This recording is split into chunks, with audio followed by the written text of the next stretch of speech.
अच्छा साथियों, समय ज्यादा लेता नहीं हूं मैं, लेकिन मैं इतना जरूर कहूंगा कि परीक्षा पे चर्चा मेरी भी परीक्षा है।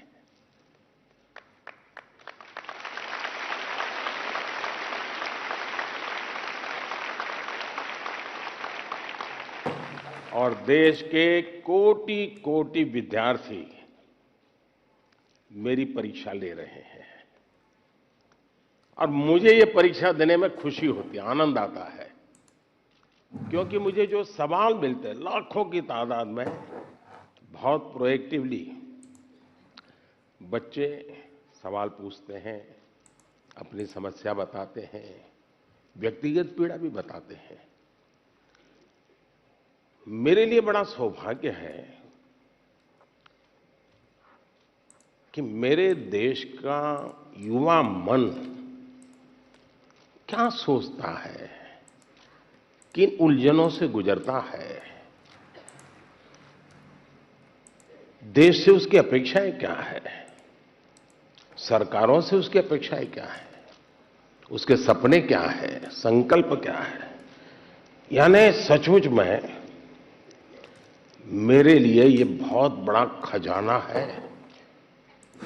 और मैं तो मेरी सिस्टम को कहा हुआ है कि इन सारे सवालों को इकट्ठा करके रखिए, कभी 10-15 साल के बाद मौका मिलेगा तो उसको सोशल साइंटिस्टों के द्वारा उसका एनालिसिस करेंगे। और पीढ़ी बदलती जाती है, वैसे स्थितियां जैसे बदलती जाती हैं, वैसे उनके सपने, उनके संकल्प, उनकी सोच कैसे बहुत माइक्रो तरीके से बदलती है, इसका एक बहुत बड़ा थीसिस शायद ही इतना सैंपल किसी के पास नहीं होगा जी तक। आप लोग मुझे सवाल पूछ करके भेजते हैं। चलिए लंबी बातें नहीं करते हैं, मैं चाहूंगा कि कहीं से शुरू करें, ताकि हर बार मेरे पर एक शिकायत आती है कि साहब ये कार्यक्रम बहुत लंबा चलता है। आपका क्या मत है, लंबा चलता है? लंबा चलना चाहिए? अच्छा, मुझे और कोई काम करना नहीं है? अच्छा ठीक है, आप ही के लिए हूं, बताइए क्या करेंगे। कौन पहले पूछते हैं? दुनिया को बदलने की तमन्ना हो अगर, दुनिया को बदलने की तमन्ना हो अगर, दुनिया को नहीं खुद को बदलना सीखे। माननीय प्रधानमंत्री जी, आपका प्रेरक एवं ज्ञानवर्धक उद्बोधन सदैव हमें सकारात्मक ऊर्जा एवं विश्वास से भर देता है। आपके बृहद अनुभव एवं ज्ञानपूर्ण मार्गदर्शन की हम सब उत्सुकता से प्रतीक्षा कर रहे हैं। माननीय, आपके आशीर्वाद एवं अनुमति से हम इस कार्यक्रम का शुभारंभ करना चाहते हैं।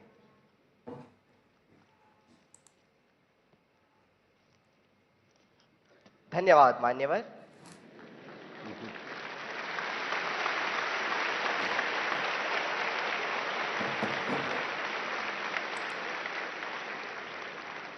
माननीय प्रधानमंत्री जी, अपनी समृद्ध सांस्कृतिक विरासत और स्थापत्य सौंदर्य के लिए प्रसिद्ध शहर मदुरई से अश्विनी एक प्रश्न पूछना चाहती हैं।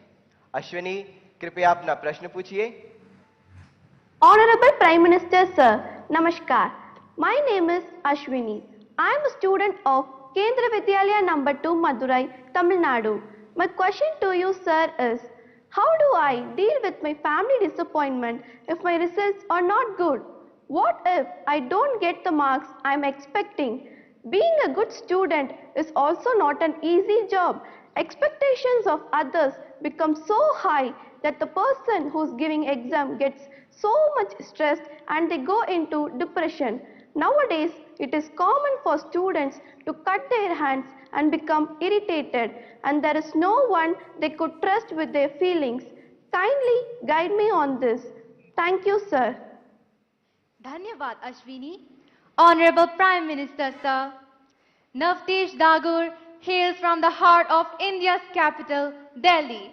the imperial seat of several empires with its charming blend of a grand medieval history and amazing architectural style. Navtesh is seated in the hall and wishes to discuss an identical issue through his question. Navtesh, please ask your question. Good morning, Honorable Prime Minister Sir. I am Navtesh Jagor of Kendriya Vidyalaya, Pitampura, Delhi region. Sir, my question to you is, how do I deal with my family's situation when my results are not good? Kindly guide me, sir. Thank you very much. Thank you Navdesh.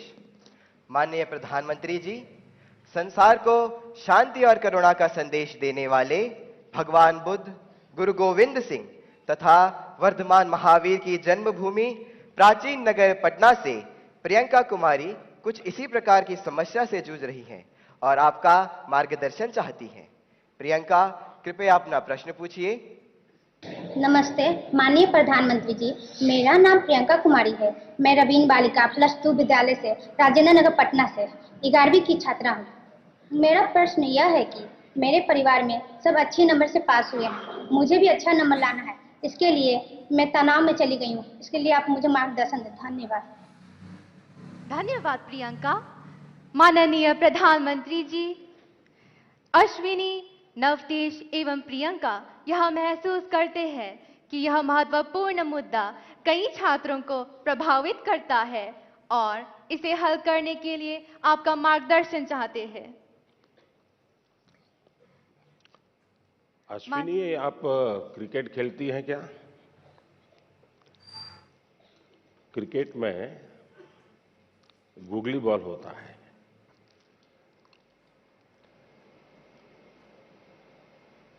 निशाना एक होता है, दिशा दूसरी होती है। मुझे लगता है कि आप पहले ही बॉल में मुझे आउट करना चाहती हो।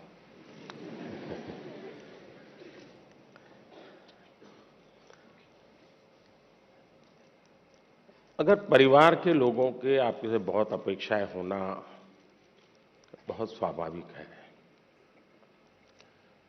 और उसमें कुछ गलत भी नहीं है, लेकिन अगर परिवार के लोग अपेक्षाएं सोशल स्टेटस के कारण कर रहे हैं तो वो चिंता का विषय है। उनका सोशल स्टेटस का उन पर इतना दबाव होता है, उनके मन पे इतना प्रभाव होता है कि उनको लगता है कि जब सोसाइटी में जाएंगे तो बच्चों के लिए क्या बताएंगे, अगर बच्चे वीक हैं तो कैसे उनके सामने चर्चा करेंगे। और कभी-कभी माँ बाप भी आपकी क्षमता को जानने के बावजूद भी अपने सोशल स्टेटस के कारण अपने आसपास के साथियों दोस्तों में क्लब में जाते हैं, सोसाइटी में जाते हैं, कभी तालाब में कपड़े धोए जाते हैं, बैठते हैं, बातें करते हैं, बच्चों की बातें निकलती हैं, फिर उनको एक इन्फीरियरिटी कॉम्प्लेक्स आता है और इसलिए बाहर बहुत बड़ी बड़ी बातें बता देते हैं अपने बच्चों के लिए और फिर धीरे धीरे वो इंटरनलाइज कर लेते हैं और फिर घर में आकर के भी वही अपेक्षाएं करते हैं और समाज जीवन में ये सहज प्रवृत्ति बनी हुई है। दूसरा, आप अच्छा करेंगे तो भी हर कोई आपसे नई अपेक्षा करेगा। हम तो राजनीति में हैं, हम कितने ही चुनाव क्यों न जीत लें, लेकिन ऐसा दबाव पैदा किया जाता है कि हमें हारना ही नहीं है। 200 लाए हैं तो बोले 250 क्यों नहीं लाए, 250 लाए तो 300 क्यों नहीं लाए, 300 लाए तो 350 क्यों नहीं लाए। चारों तरफ से दबाव बनाया जाता है, लेकिन क्या हमें इन दबावों से दबना चाहिए क्या? पल भर सोचिए कि आपको जो दिन भर कहा जाता है चारों तरफ से जो सुना जाता है उसी में अपना समय बर्बाद करेंगे कि आप अपने भीतर देखेंगे, अपनी क्षमता, अपनी प्रायोरिटी, अपनी आवश्यकता, अपने इरादे, थोड़ा हर अपेक्षाओं को उसके साथ जोड़िए।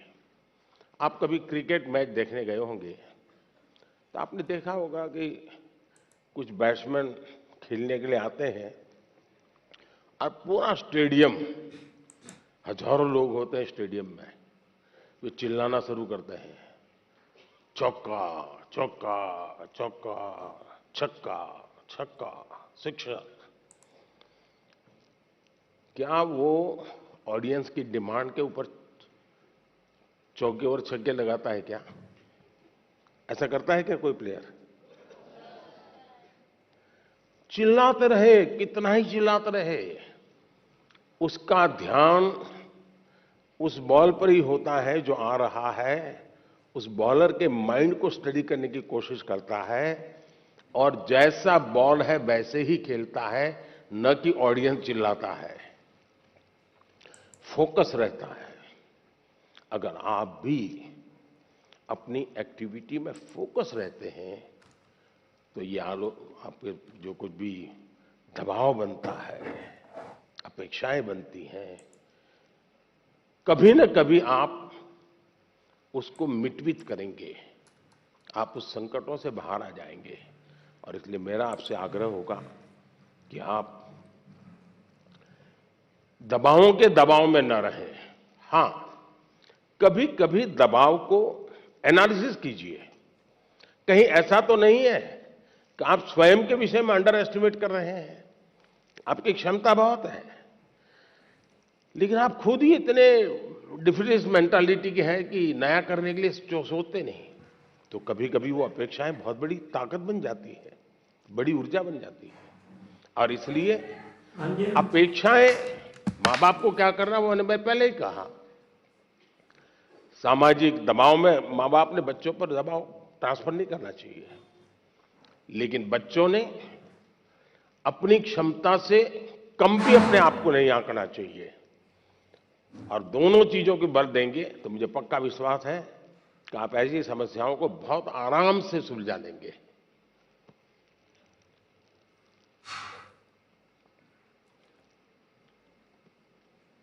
कहां गए एंकर?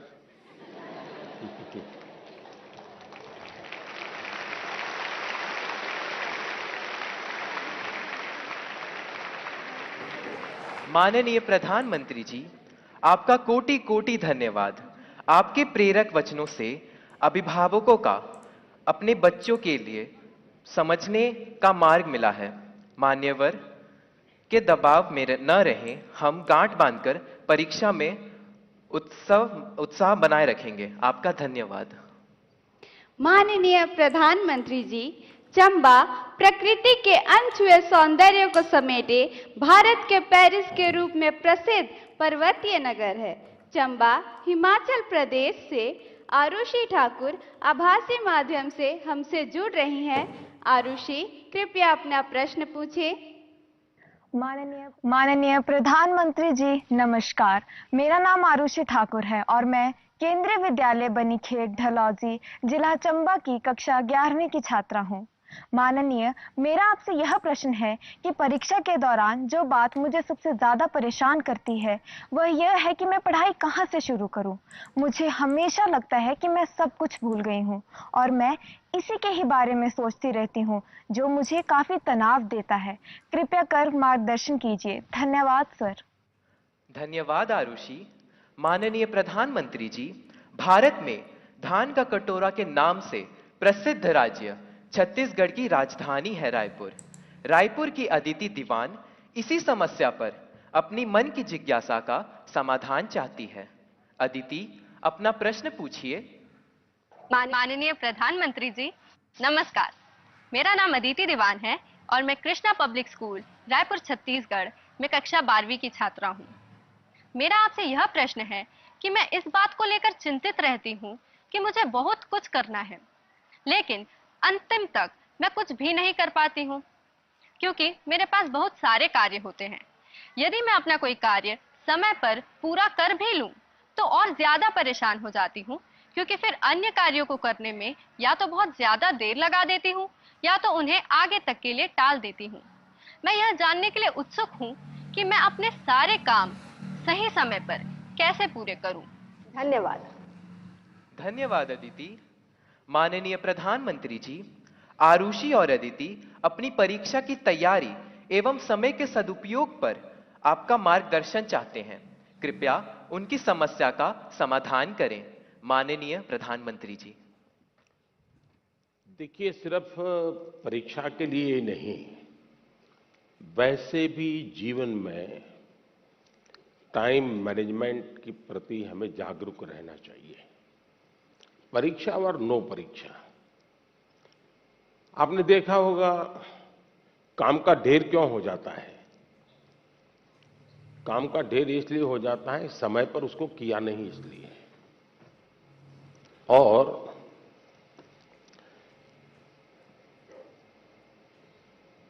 काम करने की कभी थकान नहीं होती है जी। काम करने से संतोष होता है, काम न करने से थकान लगती है। सामने दिखता है अरे इतना सारा काम, इतना सारा काम, और उसी की थकान लगती है। करना शुरू करें। दूसरा, आप कभी कागज पे अपना पेन पेंसिल लेके डायरी पे लिखिए। एक हफ्ते भर आप नोट कीजिए कि आप अपना समय कहाँ बिताते हैं। अगर पढ़ाई भी करते हैं तो कितना समय किस विषय को देते हैं, और उसमें भी शॉर्टकट ढूंढते हैं कि बेसिक में जाते हैं, बारीकियों में जाते हैं।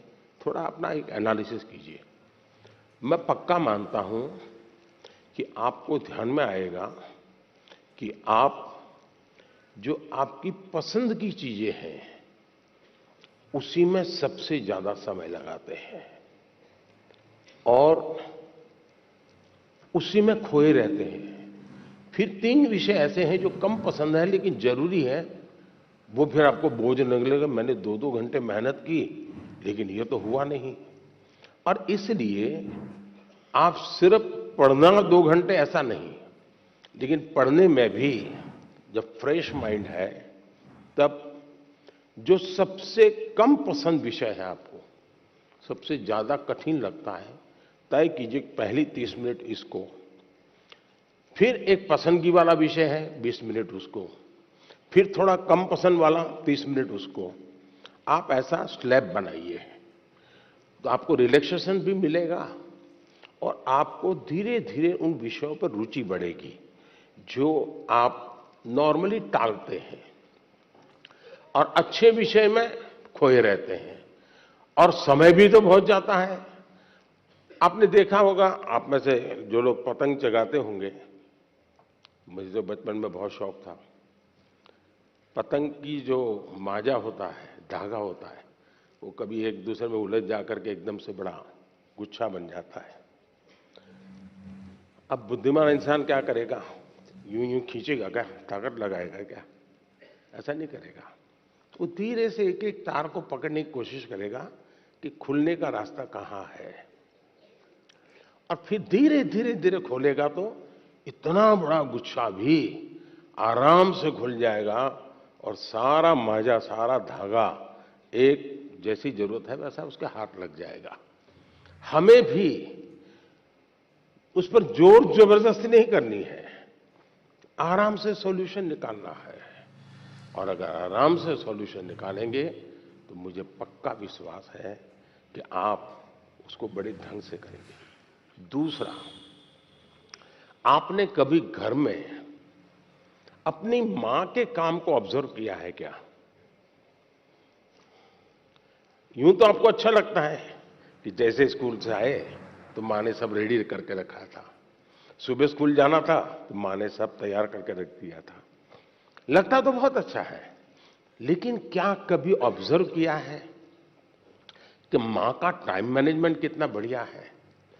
उसको पता है सुबह ये है तो मुझे 6 बजे ये करना पड़ेगा, 6:30 बजे ये करना पड़ेगा, उसको 9 बजे जाना है तो ये करना पड़ेगा, वो 10 बजे घर आएगा तो ये करना पड़ेगा। यानी इतना परफेक्ट टाइम मैनेजमेंट मां का होता है और जबकि काम सबसे ज्यादा मां करती रहती है, लेकिन किसी काम में उसको बोझ अनुभव नहीं होता है। थक गई, बहुत काम है, बहुत ज्यादा, ऐसा नहीं करती। क्यों? उसे मालूम है कि मुझे इतने घंटे में ये तो करना है। और जब एक्स्ट्रा टाइम मिलता है तब भी वो चुप नहीं बैठती, कुछ न कुछ अपना क्रिएटिव एक्टिविटी करती रहती है। सुई धागा लेके बैठ जाएगी, कुछ तो करती रहेगी। रिलैक्स करने के लिए भी उसने व्यवस्था रखती है। अगर मां की गतिविधि को ढंग से ऑब्जर्व करोगे तो भी आपको एज ए स्टूडेंट अपना टाइम मैनेजमेंट का महत्व क्या होता है, और टाइम मैनेजमेंट ने 2 घंटे, 4 घंटे, 3 घंटे, ये नहीं, माइक्रो मैनेजमेंट चाहिए। किस विषय को कितना टाइम देना है, किस काम को कितना टाइम देना है, और इतना बंधन भी नहीं डालने हैं कि बस 6 दिन तक ये करूंगा ही नहीं क्योंकि मुझे पढ़ना है। फिर तो आप थक जाओगे। आप ढंग से उसको डिस्ट्रीब्यूट कीजिए समय को, जरूर आपको लाभ होगा। धन्यवाद।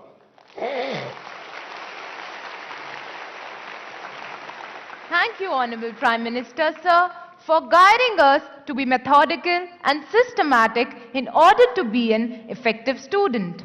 Honorable Prime Minister, sir, Rupesh Kashyap, hailing from Bastar district of Chhattisgarh, is known for his distinctive tribal art, the enchanting Chitrakoot waterfalls, and the finest quality of bamboo.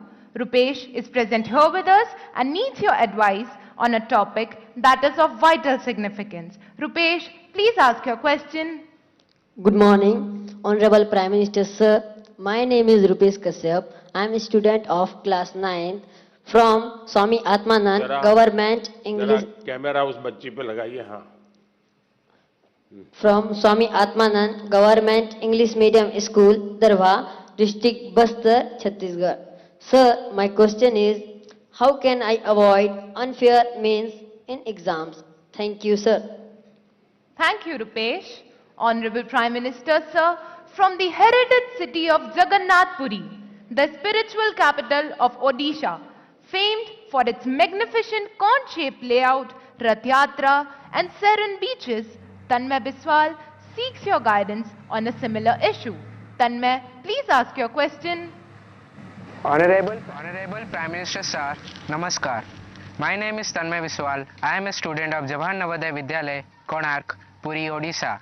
My question to you, sir, is how to eliminate cheating or copying activities of the students during examination. Kindly guide me on this. Thank you, sir. माननीय प्रधानमंत्री जी, रुपेश और तन्मय परीक्षा में अनुचित साधनों के प्रयोग से कैसे बचा जाए, इस विषय पर आपका मार्गदर्शन चाहते हैं। श्रद्धेय प्रधानमंत्री जी। मुझे खुशी हुई कि हमारे विद्यार्थियों को भी ये लग रहा है कि परीक्षा में जो गलत प्रैक्टिसेस होती हैं, माल प्रैक्टिसेस होती है, उसका कोई रास्ता खोजना चाहिए। खास करके जो मेहनती विद्यार्थी होते हैं उनको जरूर इसका बहुत ही चिंता रहती है कि मैं इतनी मेहनत करता हूं और ये चोरी कर करके, कॉपी कर करके, नकल करके अपना गाड़ी चला लेता है। पहले भी शायद चोरी तो करते होंगे लोग, नकल तो करते होंगे, लेकिन छुप छुप करके करते होंगे। अब तो बड़े गर्व से कहते हैं कि आज सुपरवाइजर को बुद्धू बना दिया।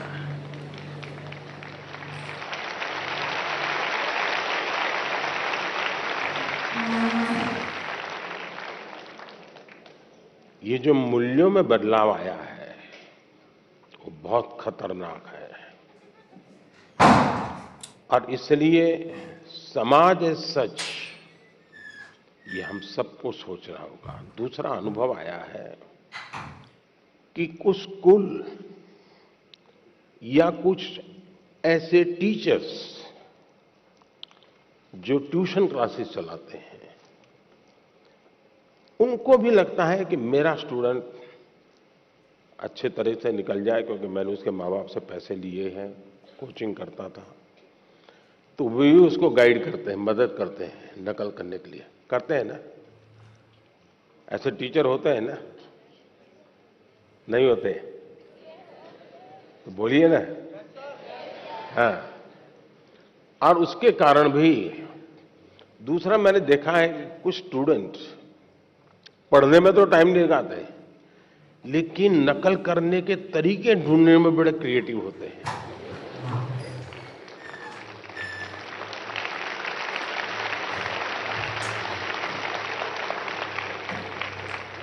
उसमें घंटे लगा देंगे। वो कापली बनाएंगे तो उसमें छोटे छोटे छोटे अक्षरों की बनाएंगे। कभी कभी तो मुझे लगता है कि इसके बजाय वो नकल के तरीके, नकल की टेक्निक, उसमें जितना दिमाग खपाता है, और बड़े क्रिएटिव होते हैं ये चोरी करने वाले, इसके बजाय अगर उतना ही समय उसी क्रिएटिविटी को, टैलेंट को सीखने में लगा देता तो शायद अच्छा कर पाता। किसी ने उसको गाइड करना चाहिए था, किसी ने उसको समझाना चाहिए था। दूसरा ये बात समझ के चले, अब जिंदगी बहुत बदल चुकी है, जगत बहुत बदल चुका है, और इसलिए ये बहुत आवश्यक है कि एक एग्जाम से निकले मतलब जिंदगी निकल गई, ये संभव नहीं है जी। आज आपको डगर डगर हर जगह पे कोई न कोई एग्जाम देनी पड़ती है। कितनी जगह पे नकल करोगे जी? और इसलिए जो नकल करने वाला है वो शायद एक आध दो एग्जाम को तो निकल जाएगा, लेकिन जिंदगी कभी पार नहीं कर पाएगा।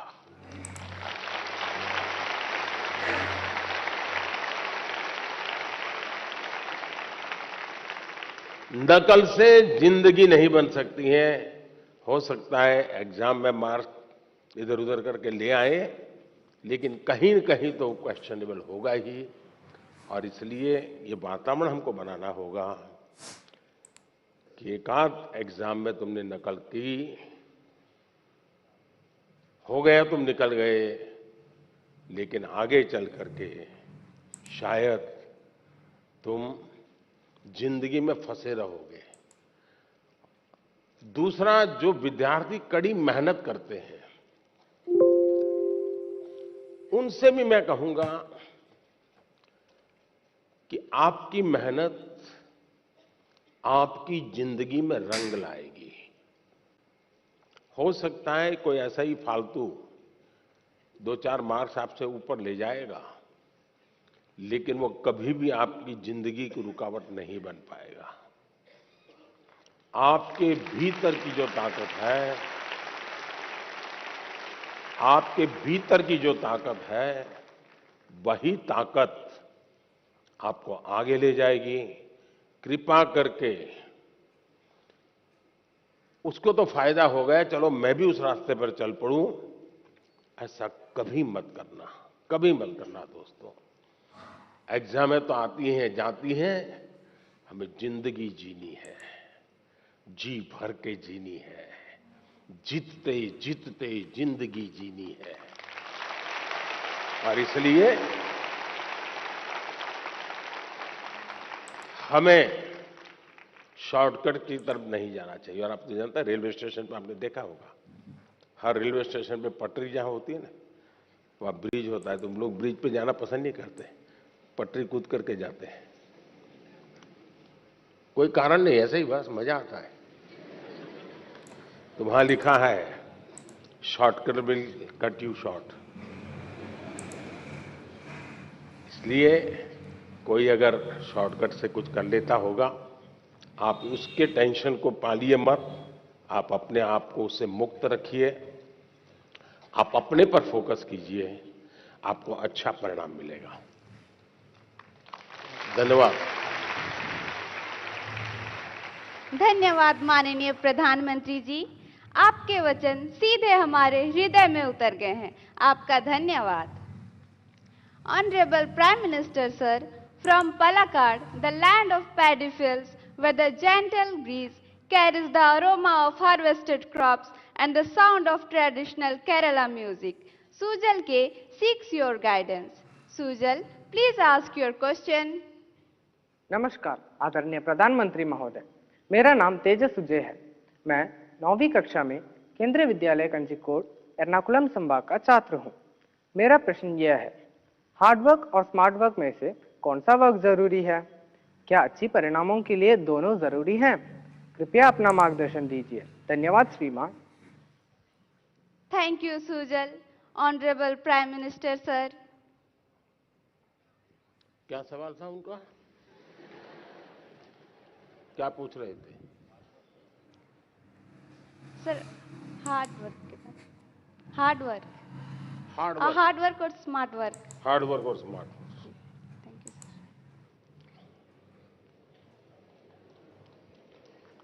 यार अच्छा, आपने बचपन में एक कथा पढ़ी होगी, सबने जरूर पढ़ी होगी, और इससे आप अंदाज लगा सकते हैं कि स्मार्ट वर्क क्या होता है और हार्ड वर्क क्या होता है। हम बचपन में थे तो एक कथा सुना पढ़ाते थे कि एक घड़े में पानी था, पानी जरा गहरा था और एक कौवा पानी पीना चाहता था, लेकिन अंदर वो पहुंच नहीं पाता था।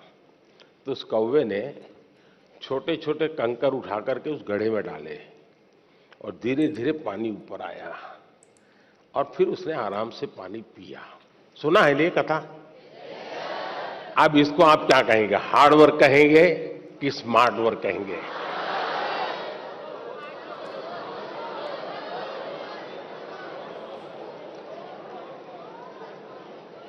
और देखिए, ये जब कथा लिखी गई ना, तब स्ट्रॉ नहीं था,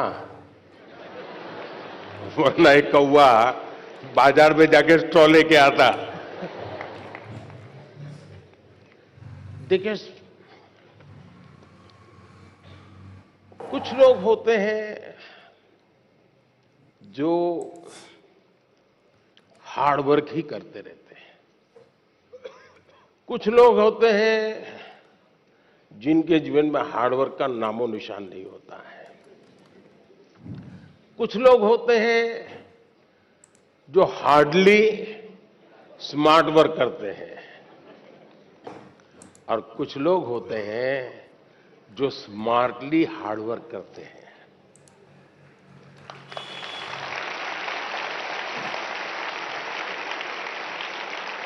और इसलिए कौवा भी हमें सिखा रहा है कि स्मार्टली हार्ड वर्क कैसे करना। और इसलिए हमें हर काम को, पहले काम को बारीकी से समझिए। कुछ लोग हो गए, आपने देखा होगा कि चीजों को समझने के बजाय सीधा ही अपनी बुद्धि अपनाना शुरू कर देते हैं, फिर ढेर सारी मेहनत करे, परिणाम मिलता ही नहीं है।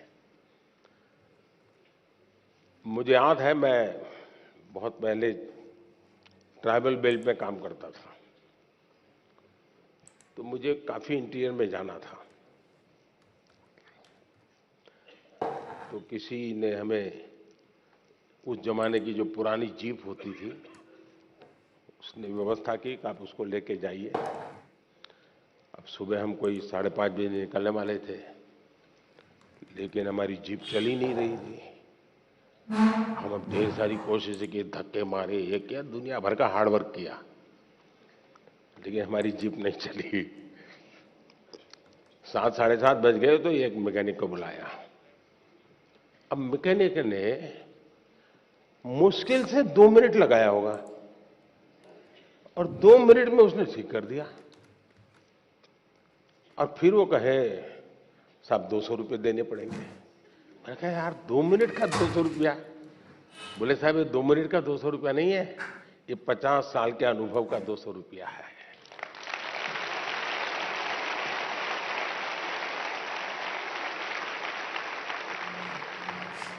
अब हम हार्ड वर्क कर रहे थे, जीप नहीं चल रही थी, उसने स्मार्टली थोड़े से बोल्ट टाइट करने थे, हार्डली उसको 2 मिनट लगा होगा जी, गाड़ी चल गई।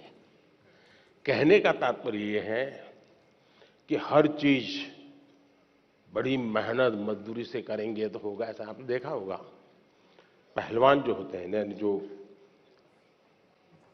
खेल कूद की दुनिया के लोग होते हैं, उसको कौन सा खेल से वो जुड़ा हुआ है, उस खेल में उसको किस मसल्स की जरूरत होती है, जो ट्रेनर होता है उसको मालूम है।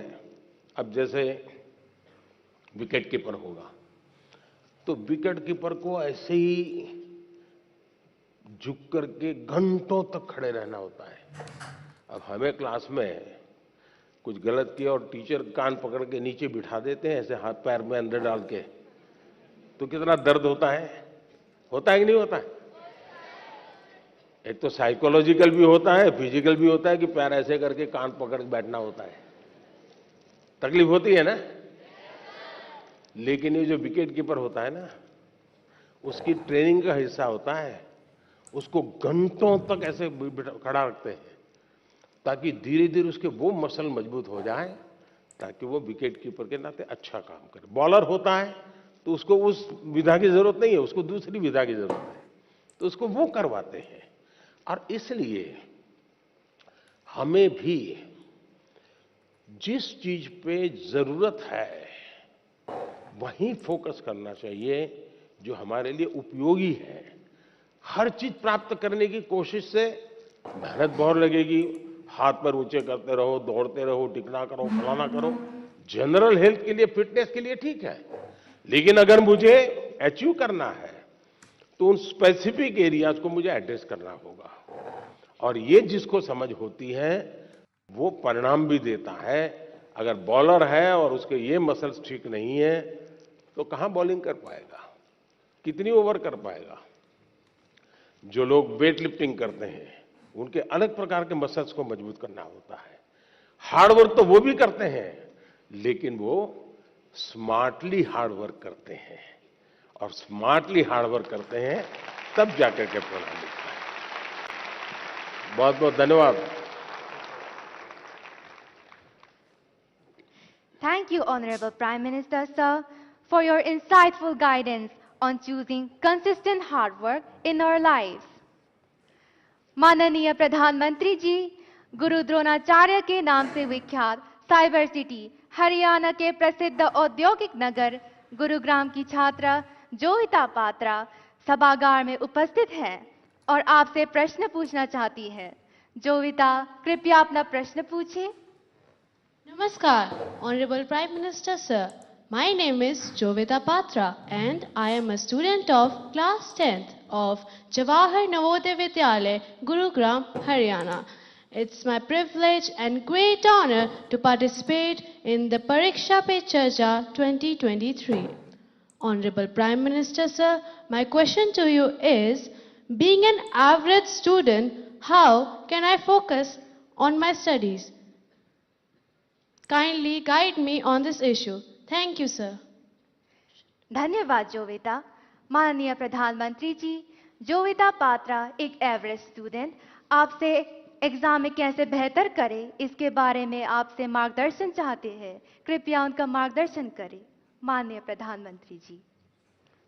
सबसे पहले तो मैं आपको बधाई देता हूं कि आपको पता है कि आप एवरेज हैं।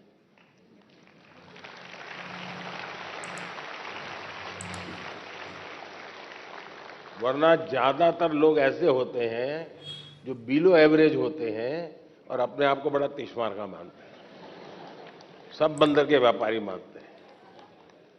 तो मैं सबसे पहले आपको और आपके माता पिता जी को भी बधाई देता हूं। एक बार आपने इस सत्य को स्वीकार कर लिया कि हाँ भी मेरी एक क्षमता है, मेरी स्थिति है, मुझे अब इसके अनुकूल चीजों को ढूंढना होगा। मुझे बहुत बड़े तिश्मार खा बनने की जरूरत नहीं है।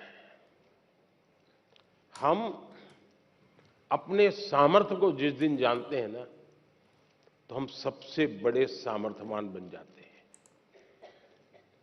जो लोग खुद के सामर्थ्य को नहीं जानते हैं, उनको सामर्थ्यवान बनने में बहुत सारी रुकावटें आती है।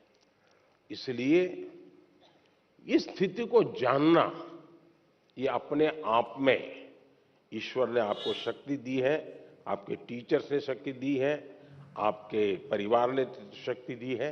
और मैं तो चाहूंगा हर माँ बाप से, आप बच्चों का सही मूल्यांकन कीजिए, उनको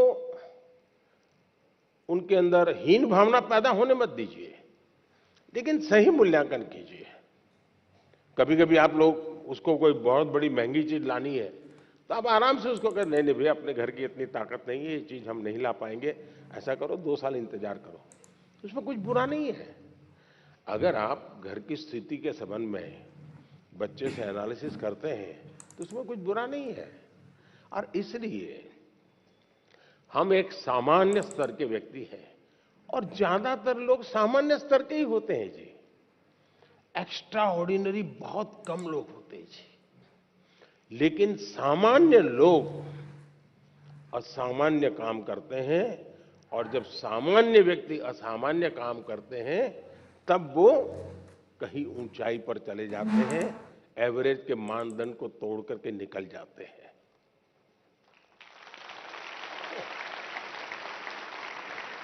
और इसलिए हमें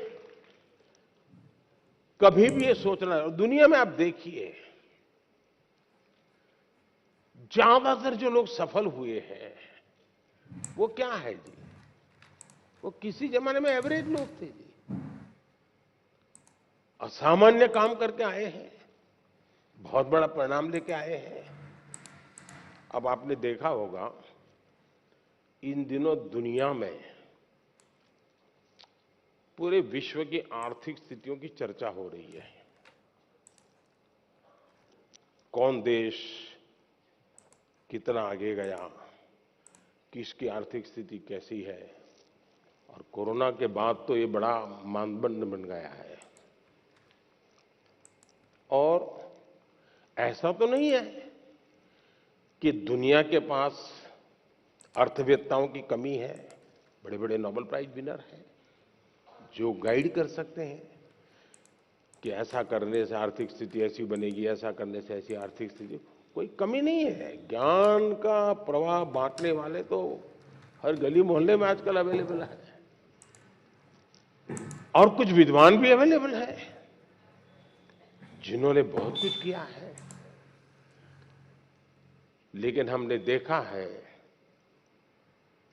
कि भारत आज दुनिया में आर्थिक जो तुलनात्मक हो रहा है, भारत को एक आशा की किरण के रूप में देखा जा रहा है।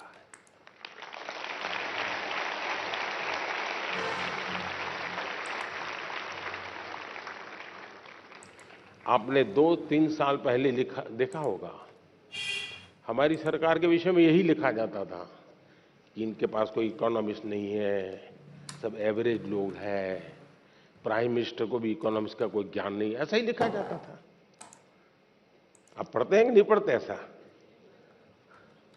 लेकिन आज दुनिया में वही देश जिसको एवरेज कहा जाता था, वो देश आज दुनिया में चमक रहा है दोस्तों।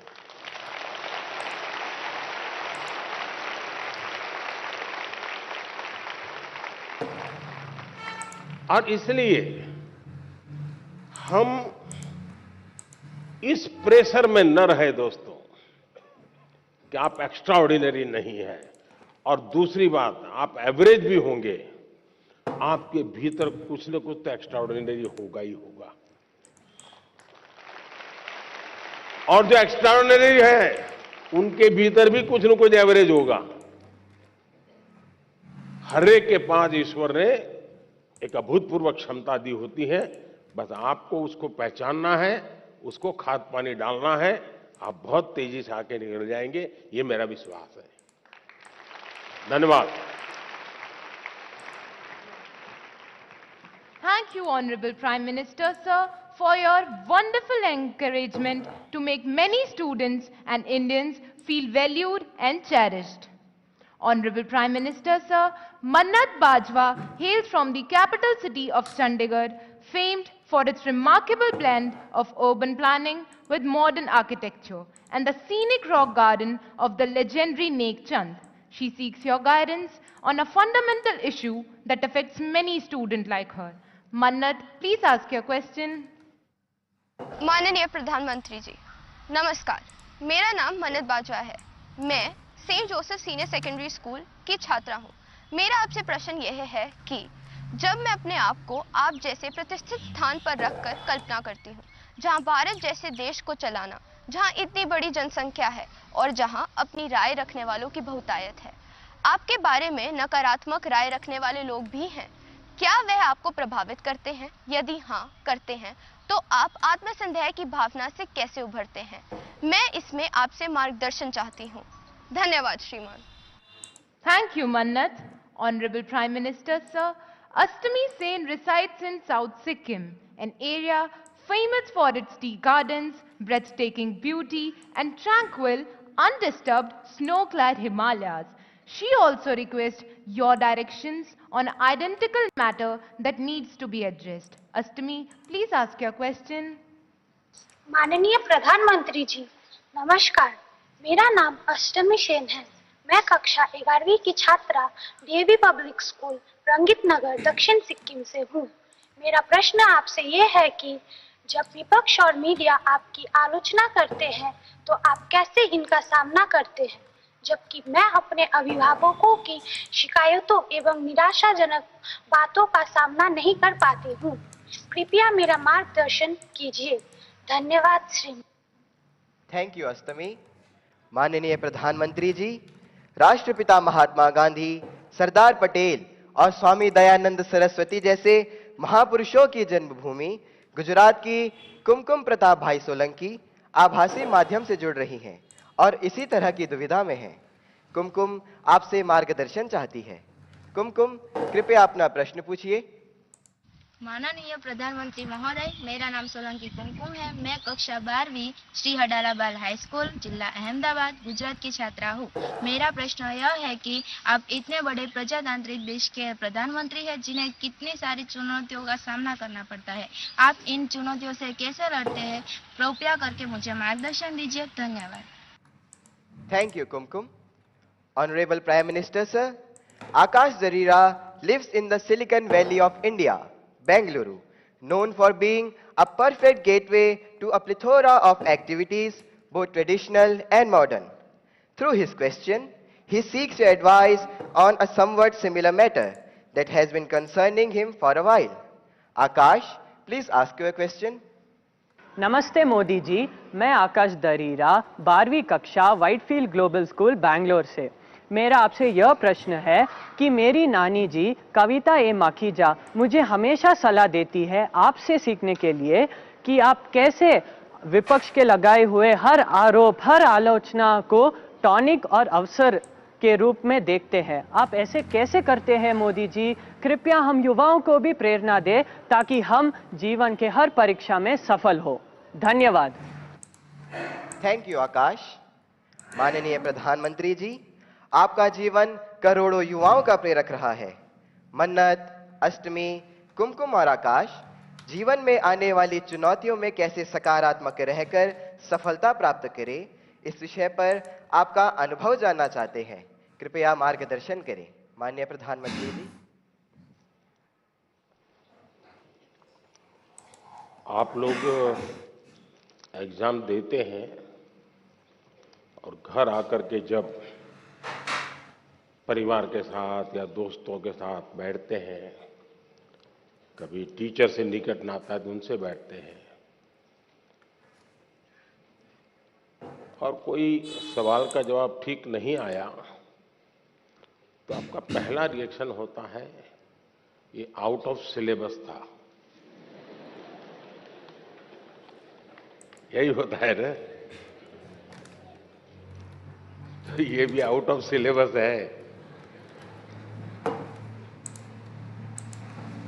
लेकिन मैं अंदाज कर सकता हूं कि आप क्या कहना चाहते हैं।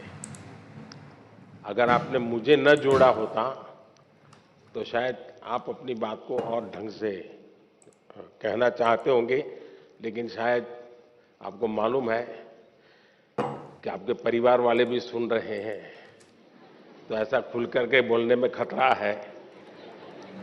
इसलिए बड़ी चतुराई से आपने मुझे अंदर लपेट लिया है। देखिए, जहां तक मेरा सवाल है, मेरा एक कन्विक्शन है और मेरे लिए ये आर्टिकल ऑफ फेथ है। मैं सिद्धांततः मानता हूं कि समृद्ध लोकतंत्र के लिए आलोचना एक शुद्धि यज्ञ है।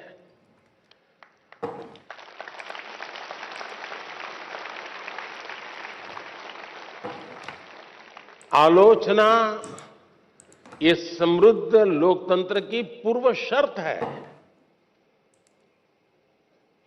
और इसलिए आपने देखा होगा टेक्नोलॉजी में ओपन सोर्स टेक्नोलॉजी होती है, मालूम है ना? ओपन सोर्स होता है, उसमें सब लोग अपनी अपनी चीजें डालते हैं और ओपन सोर्स टेक्नोलॉजी के माध्यम से ये अलाउ किया जाता है कि देखिए भी हमने ये किया है, हम यहां जाकर के अटके हैं, हो सकता है कुछ कमियां होगी, तो लोग उसके अंदर अपने अपने टेक्नोलॉजी को इंसर्ट करते हैं और काफी लोगों के प्रयास से वो एकदम से समृद्ध एक सॉफ्टवेयर बन जाता है। ये ओपन सोर्स आजकल बहुत ही ताकतवर एक इंस्ट्रूमेंट माना जाता है। उसी प्रकार से कुछ कंपनियां अपनी प्रोडक्ट को मार्केट में रखती हैं और चैलेंज करती है कि उसमें जो कमियां हैं वो दिखाएगा, उसको हम इनाम देंगे। बाउंड सिस्टम की व्यवस्था खड़ी हुई है। इसका मतलब ये हुआ कि हर कोई चाहता है कि कमियां जो हो उससे मुक्ति का रास्ता कोई इंगित करे तो होगा ना। लेकिन कभी कभी क्या होता है, आलोचना करने वाला कौन है उस पर सारा मामला सेट हो जाता है। जैसे मान लीजिए आप यहां स्कूल के अंदर फैंसी ड्रेस कंपटीशन है और आपने बड़े चाव से बढ़िया फैंसी ड्रेस पहन करके गए और आपका प्रिय दोस्त है, एकदम प्रिय दोस्त, जिसकी बात आपको हमेशा अच्छी लगती है, वो कहेगा यार तुमने ऐसा क्या पहना, ये अच्छा नहीं लग रहा है। तो आपका एक रिएक्शन होगा। और एक स्टूडेंट है जो आपको थोड़ा कम पसंद है, नेगेटिव वाइब्रेशंस हमेशा आते हैं उसको देखते ही, आपको उसके बातें बिल्कुल पसंद नहीं है, वो कहेगा देखो ये क्या पहन के आया है, कैसे पहनते हैं क्या। तो आपका एक दूसरा रिएक्शन होगा। क्यों? जो अपना है वो कहता है तो आप उसको पॉजिटिव लेते हैं उस आलोचना को, लेकिन जो आपको पसंद नहीं है वो वही कह रहा है, लेकिन आपको गुस्सा आता है, तू कौन होता है, मेरी मर्जी। ऐसा ही होता है ना। उसी प्रकार से आप आलोचना करने वाले आदतन करते रहते हैं तो उनको एक बक्से में डाल दीजिए, दिमाग खपाइए मत ज्यादा, क्योंकि उनका इरादा कुछ और है। अब घर में आलोचना होती है क्या? मैं समझता हूं कुछ गलती हो रही है। घर में आलोचना नहीं होती है, यह दुर्भाग्य का विषय है। आलोचना करने के लिए मां बाप को भी बहुत अध्ययन करना पड़ता है, आपको ऑब्जर्व करना पड़ता है, आपके टीचर को मिलना पड़ता है, आपके दोस्तों की आदतें जाननी पड़ती है, आपकी दिनचर्या को समझना करना पड़ता है, आपको फॉलो करना पड़ता है, आपका मोबाइल फोन पर कितना टाइम जा रहा है, स्क्रीन पर कितना टाइम जा रहा है, सारा बहुत बारीकी से कुछ न बोलते हुए माँ बाप ऑब्जर्व करते हैं, फिर कभी आप किस अच्छे मूड में होते हैं वो देखते हैं, और जब अच्छे मूड में होते हैं, अकेले होते हैं, तब प्यार से वो कहते हैं, अरे यार देख बेटे, तुझ में इतनी क्षमता है, इतना सामर्थ्य है, देख तेरी शक्ति यहाँ क्यों जा रही है। तो वो सही जगह पे वो रजिस्टर होता है, वो आलोचना काम आ जाए। लेकिन आजकल माँ बाप को टाइम नहीं है, वो आलोचना नहीं करते, टोका टोकी करते हैं। और जो गुस्सा आपको आता है ना, वो टोका टोकी का आता है, कुछ भी करो।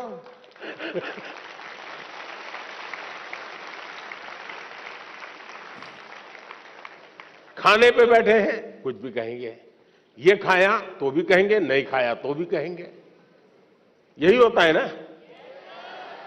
देखिए अब आपके माता पिताजी आपको पकड़ेंगे घर जाके क्या है।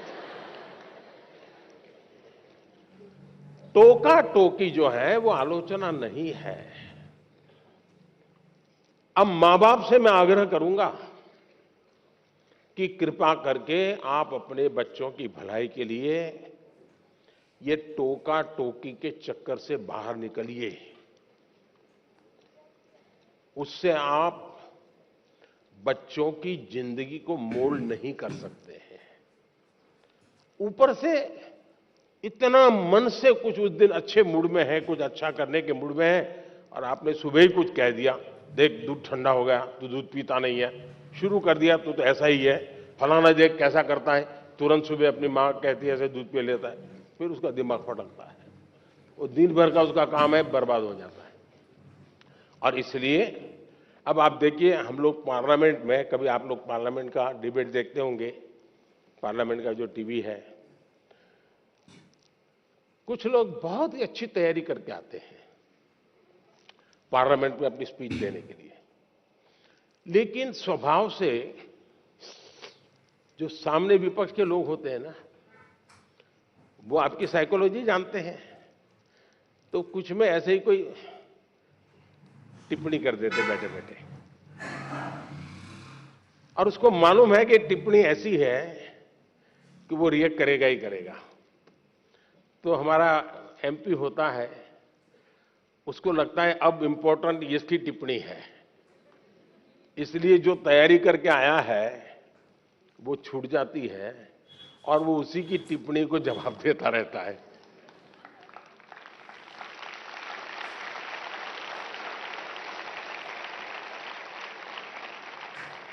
और अपना पूरी बर्बादी कर देता है। और अगर टिप्पणी है हंसी मजाक में, बॉल खेल लिया, छुट्टी कर दी, दूसरी सेकंड पे अपने विषय पे चला जाता है, तो उसको फोकस एक्टिविटी का परिणाम मिलता है। और इसलिए हमें अपना फोकस छोड़ना नहीं चाहिए। दूसरी बात है, देखिए आलोचना करने के लिए बहुत मेहनत करनी पड़ती है, बहुत अध्ययन करना पड़ता है, उसका एनालिसिस करना पड़ता है, कंपैरिजन करनी पड़ती है, भूतकाल देखना पड़ता है, वर्तमान देखना पड़ता है, भविष्य देखना पड़ता है, बड़ी मेहनत करनी पड़ती है, तब जाके आलोचना संभव होती है। और इसलिए आजकल शॉर्टकट का जमाना है। ज्यादातर लोग आरोप करते हैं, आलोचना नहीं करते। आरोप और आलोचना के बीच में बहुत बड़ी खाई है। हम आरोपों को आलोचना न समझे। आलोचना तो एक प्रकार से वो न्यूट्रिएंट है जो हमें समृद्ध करता है। आरोप वो चीजें हैं जिसको हमने आरोप लगाने वालों को गंभीरता से लेने की जरूरत नहीं है, समय बर्बाद की जरूरत नहीं है। लेकिन आलोचना को कभी लाइट नहीं लेना चाहिए, आलोचना को हमेशा मूल्यवान समझना चाहिए। वो हमारी जिंदगी को बनाने के लिए बहुत काम आती है। और अगर हम ईमानदार हैं, हमने प्रामाणिक सत्यनिष्ठा से काम किया है, समाज के लिए काम किया है, निश्चित मकसद के लिए काम किया है, तो आरोपों की बिल्कुल परवाह मत कीजिए दोस्तों। मैं समझता हूं आपकी एक बहुत बड़ी ताकत बन जाएगी। बहुत बहुत धन्यवाद।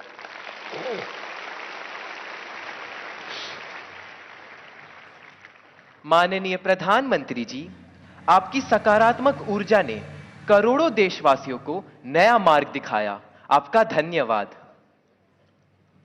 माननीय प्रधानमंत्री जी, तालों के शहर भोपाल के दीपेश अहिरवार आभासी माध्यम से हमसे जुड़े हुए हैं एवं माननीय प्रधानमंत्री जी से प्रश्न पूछना चाहते हैं।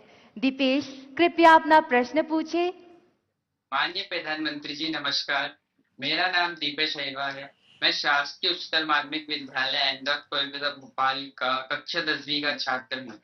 आजकल बच्चों में काल्पनिक खेल और इंस्टाग्राम की लत एक सामान्य सी बात हो गई है।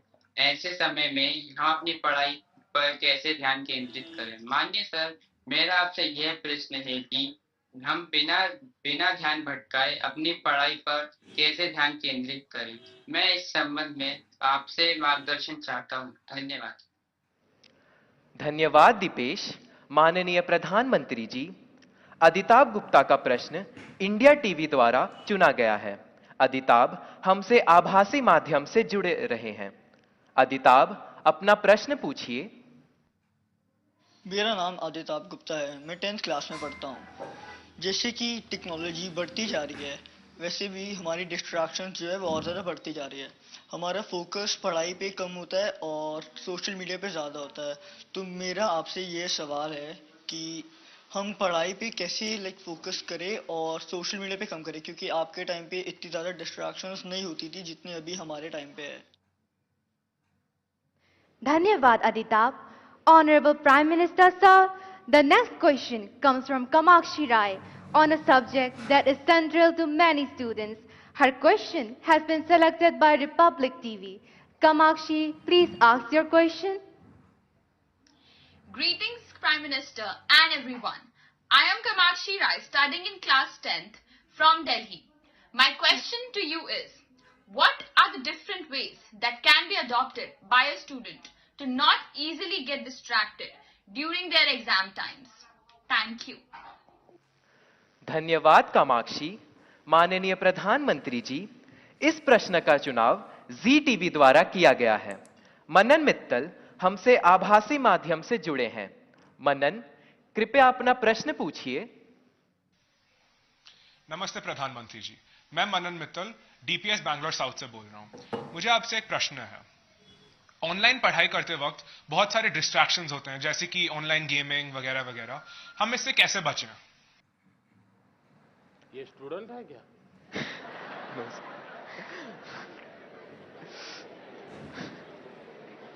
वो गैजेट में ही खोते रहते होगे। धन्यवाद मनन। माननीय प्रधानमंत्री जी, दीपेश, अदिताभ, कामाक्षी एवं मनन परीक्षा में आने वाले व्यवधान पर और इससे कैसे बाहर निकलें, इस विषय पर आपसे मार्गदर्शन चाहते हैं। कृपया मार्गदर्शन करें माननीय प्रधानमंत्री जी।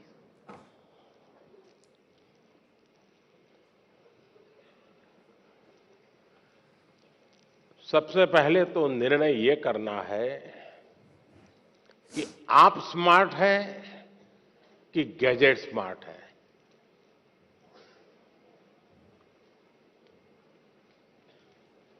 कभी कभी तो लगता है कि आप अपने से भी ज्यादा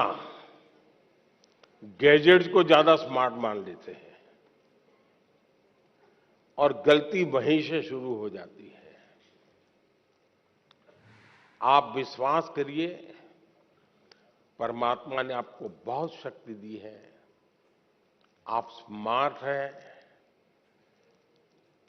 गैजेट आपसे स्मार्ट नहीं हो सकता है।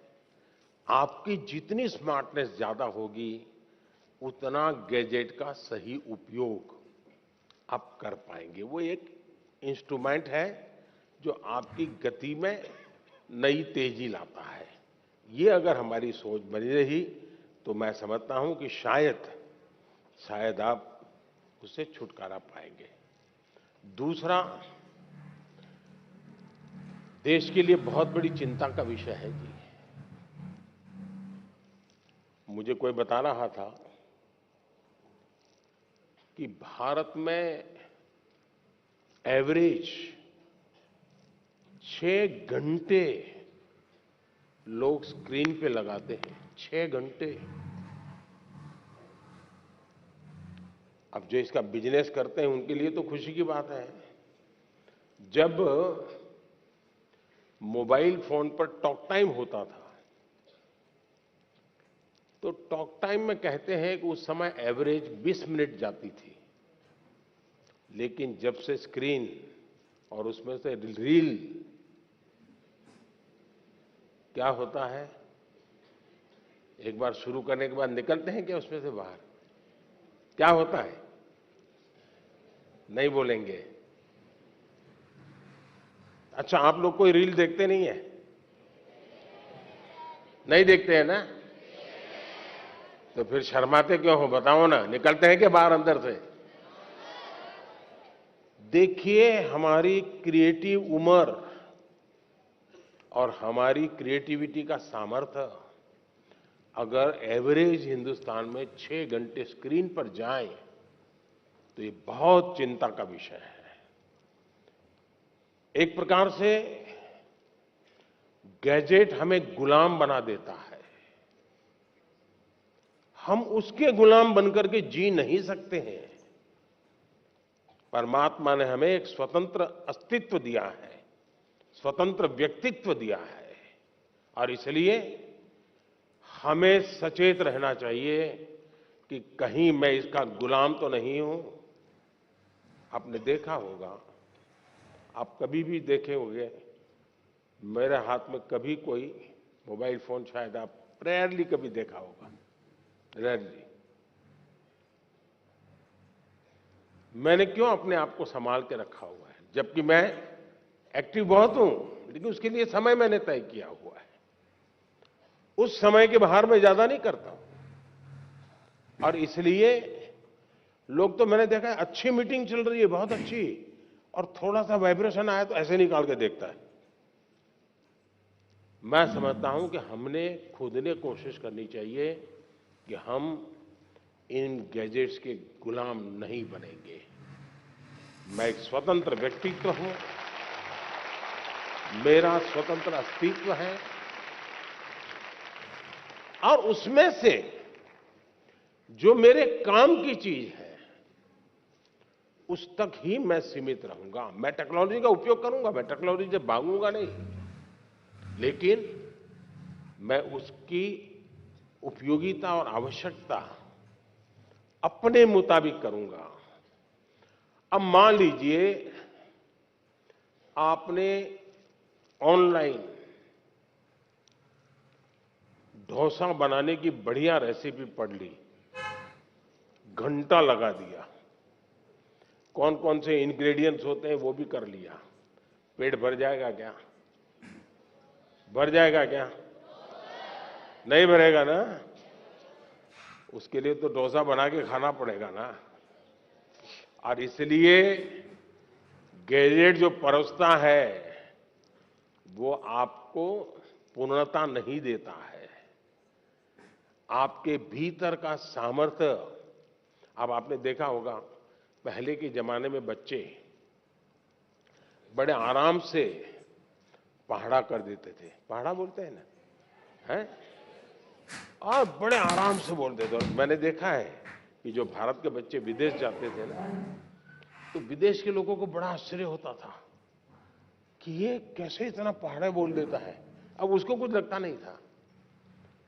अब आप देखिए धीरे धीरे क्या हो रहा है, हमें पहाड़ा बोलने वाला बच्चा ढूंढना पड़ता है। क्यों? उसको अब आ गया है, हो गया। यानी हम अपनी क्षमता खो रहे हैं।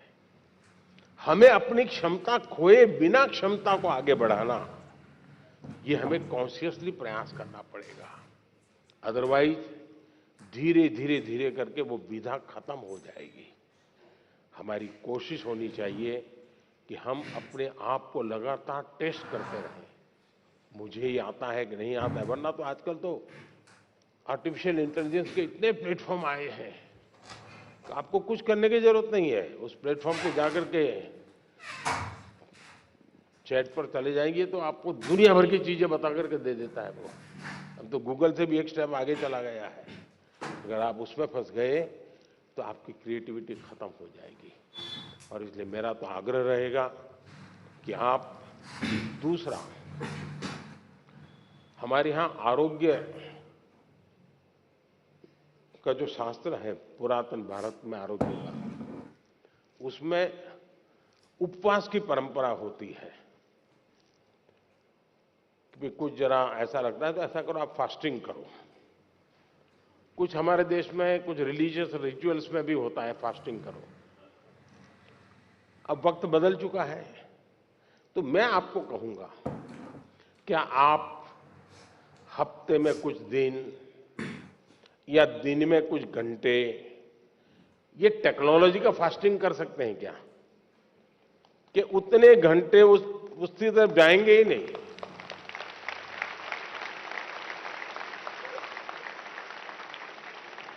आपने देखा होगा कई परिवार होते हैं घर में बड़ा 10वीं 12वीं बड़ा टेंशन शुरू में ही हो जाता है।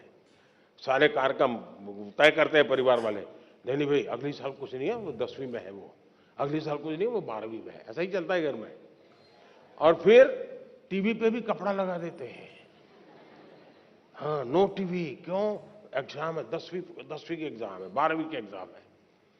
अगर हम इतने जागरूक होकर के टीवी पर तो पर्दा लगा देते हैं, लेकिन क्या हम स्वभाव से तय कर सकते हैं कि सप्ताह में एक दिन मेरा डिजिटल फास्टिंग होगा, नो डिजिटल डिवाइस, मैं किसी को हाथ नहीं लगाऊंगा। उसमें से जो फायदा होता है उसको ऑब्जर्व कीजिए, धीरे धीरे धीरे आपको उसका समय बढ़ाने का मन करेगा। उसी प्रकार से हमने देखा है कि परिवार हमारे तो छोटे होते जा रहे हैं और परिवार भी इस डिजिटल दुनिया में फंस रहे हैं। एक ही घर में माँ, बेटा, बहन, भाई, पापा सब रह रहे हैं और एक ही कमरे में वो उसको व्हाट्सएप कर रहा है। मैं आपकी ही बात बता रहा हूं ना, माँ भी पापा को व्हाट्सएप करेगी। देखा होगा आपने, घर में सब बैठे हैं साथ में, लेकिन हर अपने मोबाइल में खोया हुआ है, वो उधर देख रहा है, ये इधर देख रहा है। यही हो गया है ना। मुझे बताइए परिवार कैसे चलेगा जी? पहले तो बस में ट्रेन में जाते थे तो लोग गप्पे मारते थे, अब अगर कनेक्टिविटी मिल गई तो पहला काम यही, जैसे दुनिया भर का काम उन्हीं के पास है, उनके बिना दुनिया रुक जाने वाली है। ये जो बीमारियां हैं, इस बीमारियों को हमें पहचानना होगा। हम अगर इन बीमारियों को पहचानेंगे तो हम बीमारियों से मुक्त हो सकते हैं। और इसलिए मेरा आग्रह है, घर में भी क्या आप एक एरिया तय कर सकते हैं क्या? परिवार में जाके आज ही तय कीजिए, एक एरिया तय करिए। ये एरिया जो है नो टेक्नोलॉजी जोन, मतलब वहां टेक्नोलॉजी को एंट्री नहीं मिलेगी। वहां आना है घर के उस कोने में तो मोबाइल वहां रख के आओ और वहां आराम से बैठेंगे, बातें करेंगे। No technology zone. घर के अंदर भी एक कोना बना दीजिए, जैसे देवघर होता है ना, भगवान का मंदिर एक अलग होता है कोने में, वैसा ही बना दीजिए। भाई इस कोने में आना है, चलो जाओ मोबाइल बाहर के आओ, यहां ऐसे बैठो। आप देखिए धीरे धीरे आपको जीवन जीने का आनंद शुरू होगा। आनंद अगर शुरू होगा तो आप उसकी गुलामी में से बाहर आओगे। बहुत बहुत धन्यवाद।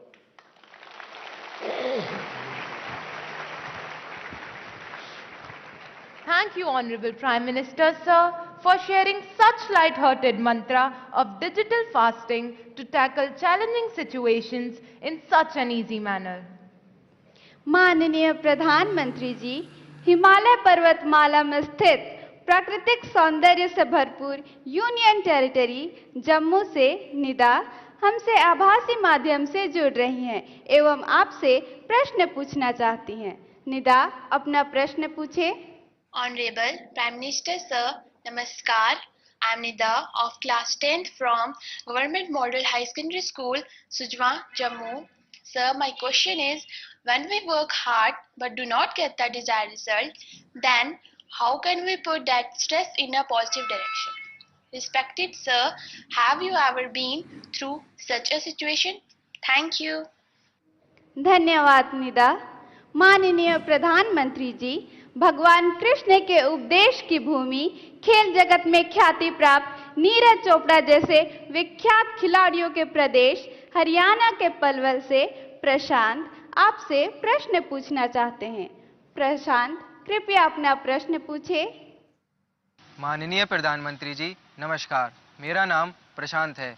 मैं शहीद नायक राजेंद्र सिंह राजकीय मॉडल संस्कृति वरिष्ठ माध्यमिक विद्यालय हथीन, जिला पलवल, हरियाणा के कक्षा 12वीं विज्ञान संकाय का छात्र हूँ।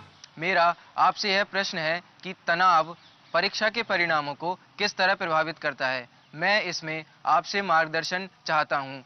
धन्यवाद श्रीमान। धन्यवाद प्रशांत। माननीय प्रधानमंत्री जी, निदा और प्रशांत की तरह देश भर के करोड़ों छात्र आपसे परीक्षा परिणाम पर तनाव का प्रभाव इस विषय पर मार्गदर्शन चाहते हैं। माननीय प्रधानमंत्री जी।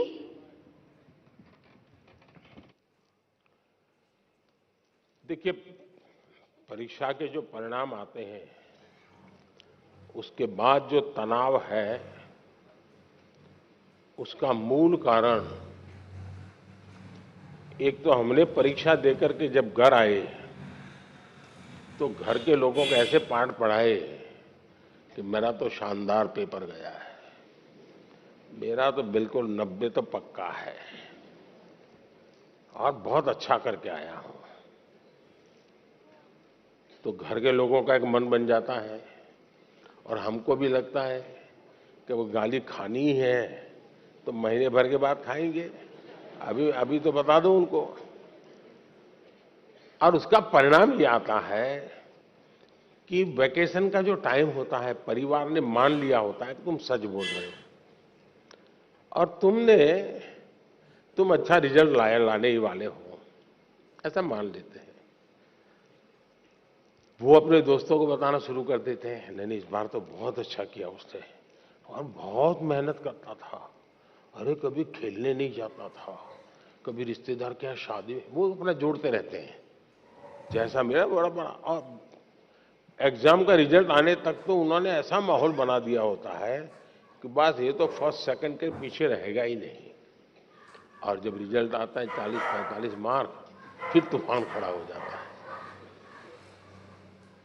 और इसलिए पहली बात है कि हम सच्चाई से मुकाबला करने की आदत छोड़नी नहीं चाहिए। हम कितने दिन तक झूठ के सहारे जी सकते हैं? स्वीकार करना चाहिए, हाँ मैं आज गया लेकिन मैं एग्जाम ठीक से नहीं गई मेरी, मैंने कोशिश की थी, अच्छा नहीं हुआ। अगर पहले से ही आप कह देंगे और मान लीजिए 5 मार्क ज्यादा आ गए तो आपने देखा होगा घर में तनाव नहीं होगा। वो कहेंगे अरे तू तो कहता था बहुत खराब गया, तुम तो अच्छे मार्क लेके आए हो। स्टैंडर्ड जो मानदंड है ना वो सेट हो जाता है, उससे अच्छा दिखता है। इसलिए आपको दूसरा है तनाव का कारण, आपके दिमाग में आपके दोस्त भरे रहते हैं। वो ऐसा करता है तो मैं ऐसा करूंगा, वो ऐसा करता है तो मैं ऐसा करूंगा। क्लास में कोई बहुत ही होनहार बच्चा होता है, हम भी होनहार होते हैं, 19-20 का फर्क होता है। दिन रात हम उस कंपटीशन के भाव में जीते हैं। तनाव का ये भी एक कारण होता है। हम अपने लिए जिए, अपने में जिए, अपनों से सीखते हुए जिए। सीखना सबसे चाहिए, लेकिन अपने भीतर के सामर्थ्य पर बल देना चाहिए। अगर ये हम करते हैं तो तनाव से मुक्ति की संभावनाएं बढ़ जाती है। दूसरा, जीवन की तरफ हमारी सोच क्या है। जिस दिन हम मानते हैं कि ये एग्जाम गई मतलब जिंदगी गई, फिर तो तनाव शुरू होना ही होना है। जीवन किसी एक स्टेशन पर रुकता नहीं है जी। अगर एक स्टेशन छूट गया तो दूसरी ट्रेन आएगी, दूसरे बड़े स्टेशन पे ले जाएगी। अब चिंता मत कीजिए।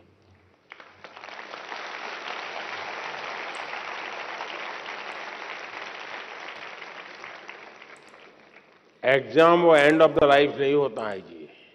ठीक है, हमारी अपनी कसौटी होनी चाहिए, हम अपने आप को कसते रहें, अपने आप को सजते रहें, ये हमारी कोशिश होनी चाहिए। लेकिन हमें इस तनाव से मुक्ति का मन में संकल्प कर लेना चाहिए। जो भी आएगा, मैं जिंदगी को जीने का तरीका जानता हूं, मैं इससे भी निपट लूंगा। और ये अगर आप निकट कर लेते हैं तो फिर आराम से हो जाता है। और इसलिए मैं समझता हूं कि इस प्रकार के परिणाम के तनाव को कभी कभी उतना मन में लेने की आवश्यकता नहीं है जी। धन्यवाद।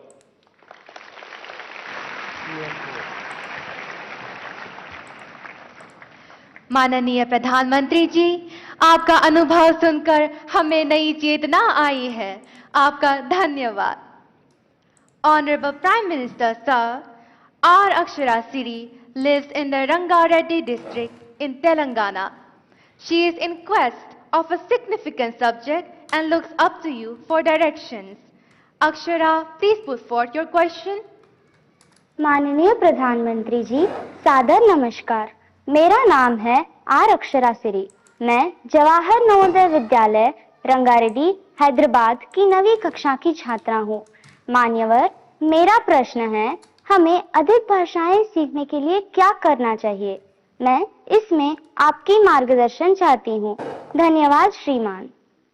Thank you Akshara. Honourable prime minister sir, इसी से मिलता जुलता प्रश्न रितिका गोडके भारत की हृदय नगरी भोपाल से आई हैं। वे हमारे साथ सभागार में हैं। रितिका, कृपया अपना प्रश्न पूछें। आदरणीय प्रधानमंत्री जी, नमस्कार। मेरा नाम रितिका घोड़के है। मैं भोपाल मध्य प्रदेश कक्षा 12वीं की छात्र शासकीय सुभाष उत्कृष्ट माध्यमिक विद्यालय स्कूल फॉर एक्सीलेंस की छात्रा हूँ। सर, मेरा क्वेश्चन आपसे यह है कि हम अधिक से अधिक भाषाएं कैसे सीख सकते हैं और ये क्यों जरूरी है?